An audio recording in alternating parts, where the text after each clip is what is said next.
Olá, rapaziada, como é que vão? Tudo bem? Bom, depois de termos visto as 3 leis de Newton nas últimas aulas, hoje, referente às nossas aulas 11 e 12, nós vamos nos ater mais às aplicações dessas leis agora, ok? Então, nós vamos ver alguns instrumentos de muita utilidade no nosso dia a dia. O primeiro seriam quem? As polias ou as roldanas. Aqui, ó, o que nós chamamos de uma polia ou uma roldana fixa. Aqui, aqui. Na realidade, se vocês observarem, eu tenho aqui um homem puxando este corpo. Se vocês ficarem atentos, esta força que ele está exercendo aqui, ação e reação no fio, é como se o homem estivesse puxando a roldana para baixo, a roldana puxando ele para cima. Correto? E aqui é como se esse corpo puxasse a roldana para lá e o fio puxasse o corpo para cá. Então o fio aqui puxa a roldana para a esquerda e o fio puxa o corpo para a direita. Então, na realidade, esse indivíduo está fazendo uma força para baixo e puxa na vertical e ele puxa o corpo na horizontal. E este aqui, está lá a roldana, da mesma forma, é como se ele tivesse o quê? Fazendo uma força no fio, o fio está puxando a roldana para baixo e o fio está puxando o corpo para cima.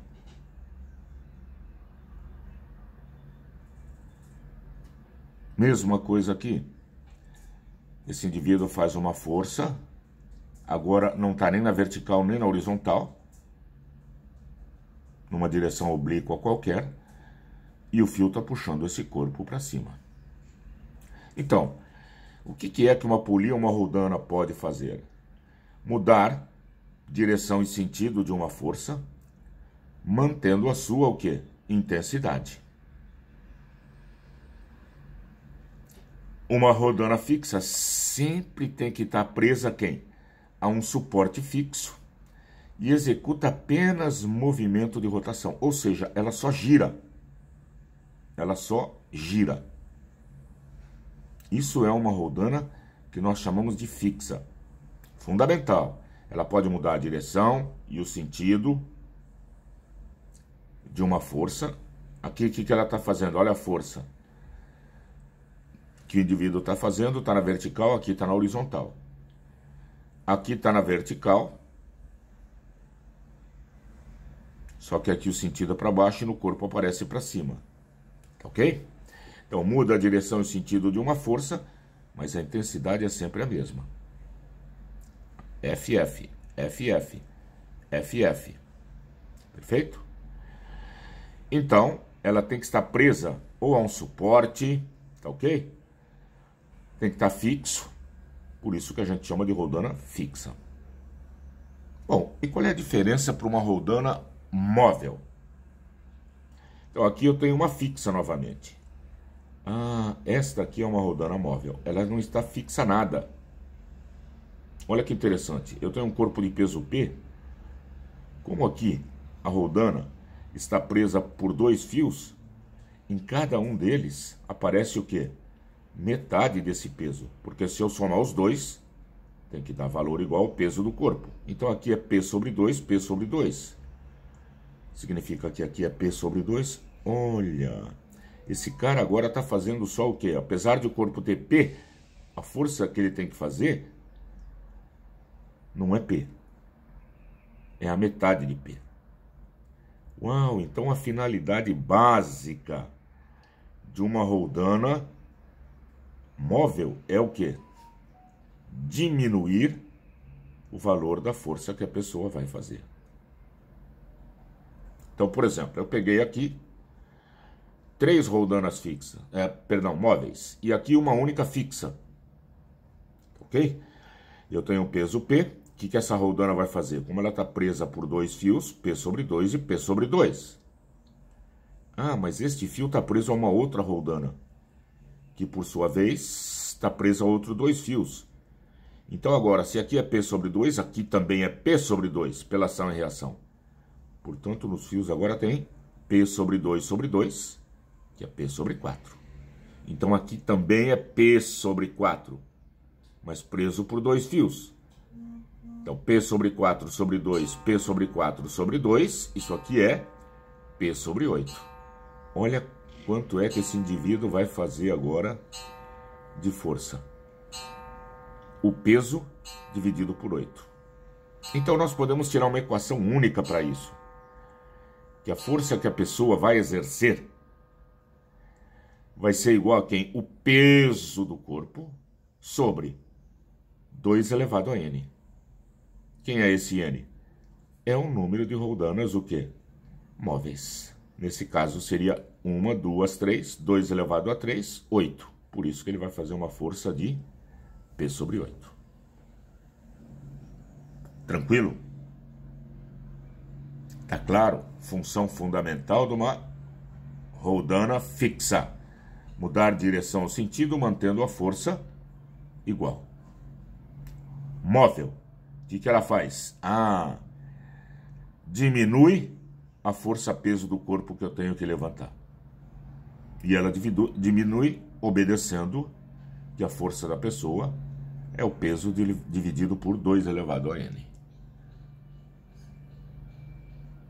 Tranquilo? Mesmo? Bom, uma outra coisa bastante importante dentro da mecânica são os planos inclinados. Aquilo que popularmente nós chamamos de subida, descida. Então, se vocês observarem, eu estou representando aqui um plano horizontal e um plano inclinado. O que acontece quando eu solto um corpo nesse plano inclinado? A tendência dele é adquirir movimento no sentido de descer o plano inclinado. Por que isso acontece? Então vamos ver. Quem são as forças que estão atuando neste corpo? Somente 2. O peso, está ele aqui, que é a força com que a Terra puxa este corpo. E a normal, que é a força de quê? De apoio deste corpo sobre o plano. São só essas 2 forças. Peso e normal. Só que agora, vejam, eu em geral vou colocar sempre as forças ou na direção do movimento ou na direção o quê? Perpendicular do movimento. Vocês observem bem que a normal já está numa direção perpendicular ao movimento. O peso não. Ele nem está na direção do movimento, nem está na direção perpendicular ao movimento. Então o que eu faço? Faço uma projeção dessa força-peso na direção do movimento, que eu estou chamando de quê? PM, peso na direção do movimento. E projeto ela na direção de quem? Da normal, que eu estou chamando de PN. Então, quem é PM? É a parcela do peso paralela à superfície do plano inclinado, ou paralela à superfície que vai ter o movimento. Quem é PN? Parcela do peso perpendicular à superfície do plano inclinado. Correto? Nós podemos fazer uma ampliação para podermos enxergar melhor. Está aqui meu plano inclinado. Observem o peso. Peso na direção do movimento, peso na direção da normal. Em primeiro lugar, eu estou dizendo que esse plano inclinado tem uma inclinação alfa. Vocês sabem que o peso sempre é perpendicular ao plano horizontal. Está aqui 90 graus. Isto é alfa. Pensem neste triângulo comigo. Se isto é 90 e isto é alfa, este ângulo do triângulo vale quanto? 90 menos alfa, já que a soma dos ângulos internos tem que dar 180. Dá para vocês perceberem que este ângulo e este ângulo são o quê? São iguais? Se este ângulo é 90 menos alfa, e isto aqui é perpendicular, este ângulo vale alfa. Importantésimo. O ângulo do plano inclinado sempre vai estar aonde? Entre a força-peso e a projeção dele com a normal. Não esqueçam disso. Isto é fundamental. O ângulo do plano inclinado sempre vai estar entre a força-peso e a projeção dela com a normal. A parcela dela com a normal. Então, pensando em vetores, olha aqui do lado. Olha o meu PN, olha o meu P, olha o meu PM. Isto aqui é um triângulo o quê? Retângulo, porque isso aqui é 90 graus. Então eu posso aplicar o quê? Definição de seno e cosseno.